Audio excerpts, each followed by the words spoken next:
Hey, people. I was reading into the territory of Judah to crack the case on the borders, and I looked over in my Facebook, and somebody had questioned this writing. It sits on the front of the Great Pyramid, and there's a lot of graffiti there. It sits by the front door, and it's said to be older. And I remember looking into this years ago, and I remember that these symbols aren't found in any of the ancient writing. But what this says is the top. It's on the top page on the instructions on how to build a pyramid, and it might be read "Vipere Routoir." But I remember when I was investigating it years ago that I couldn't find most of those signs anywhere. But this guy had found 3 of these in a Paleo Sanskrit. He found the Vi and the Ru. And this is the Ru in Egyptian, meaning third, as in Peru. Pur is house, and Peru is third house. If you're really rich, you have a house in Peru. So this is third, and this is yields 3, like equals is where your equal sign come from, to yield 3. And you know, Ra is 1, and Re is do it again is twice, and I believe this should be read Re, and then Ru is the 3rd time. And so he got the Vi and the Ru, and he found this Sani and Yoni, but the Yoni only has 1 line. But I spent all my young life building and on boats, and I see these as construction and builder's marks. And so this was the word that's on the first word in the instructions for building pyramids. So, you know, when you build a skyscraper, you know, people think you start at the base and work your way up, but actually the work begins at the top. And the engineer, you know, the first thing you figure out is how tall do you want this to be and what's going to be on top of it. And you build that top floor, and then you figure out what it takes to build that and figure out how much it weighs and what kind of wind it's going to catch. And then you build the floor underneath it. You design the next floor. And you design these from the top down. Before you ever start building, you're going to know everything that's on top of this, so you know the weight, and so you know what kind of foundation you need. And so this sits right here in what looked like a seat, and it sits in this ancient door. And there's a lot of other writings. They say it's graffiti, but they say this is an ancient writing, was here from the beginning. And when I say seat, I mean tabernacle.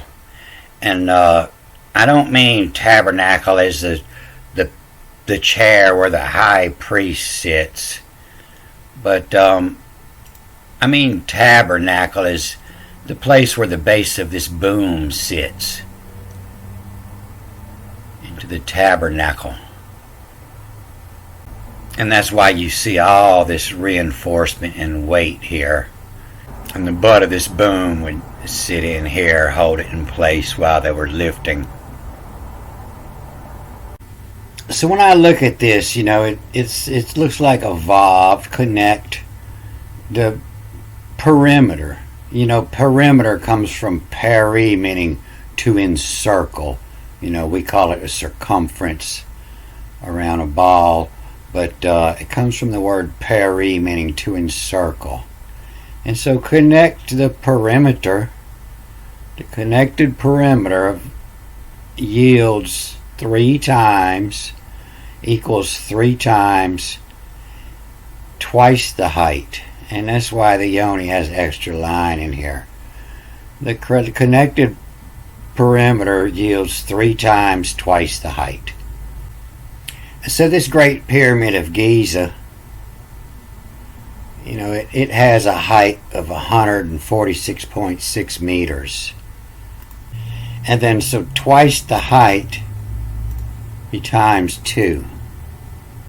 is 293.2. And so the circumference around it is going to yield 3 times twice the height. And so times 3 is going to give us 879.6.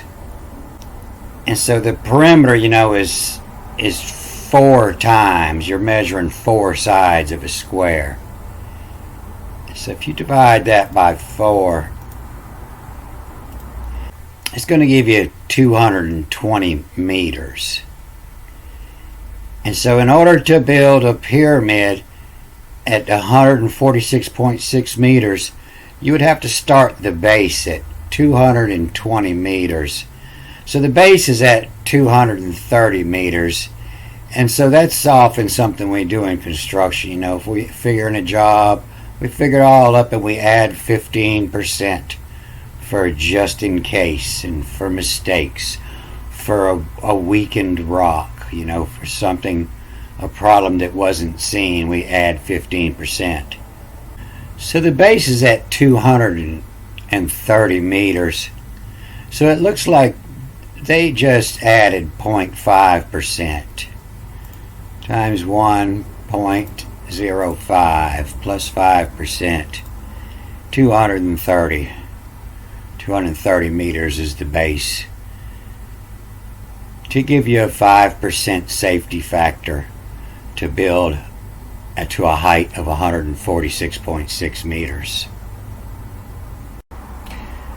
So the moral of the story is, when you hear about 20 men with their hands raised worshiping at the tabernacle, look into it a little harder. Maybe this 20 hands raised the worship of the tabernacle. Alright, I'm going to cut this off here. Good day.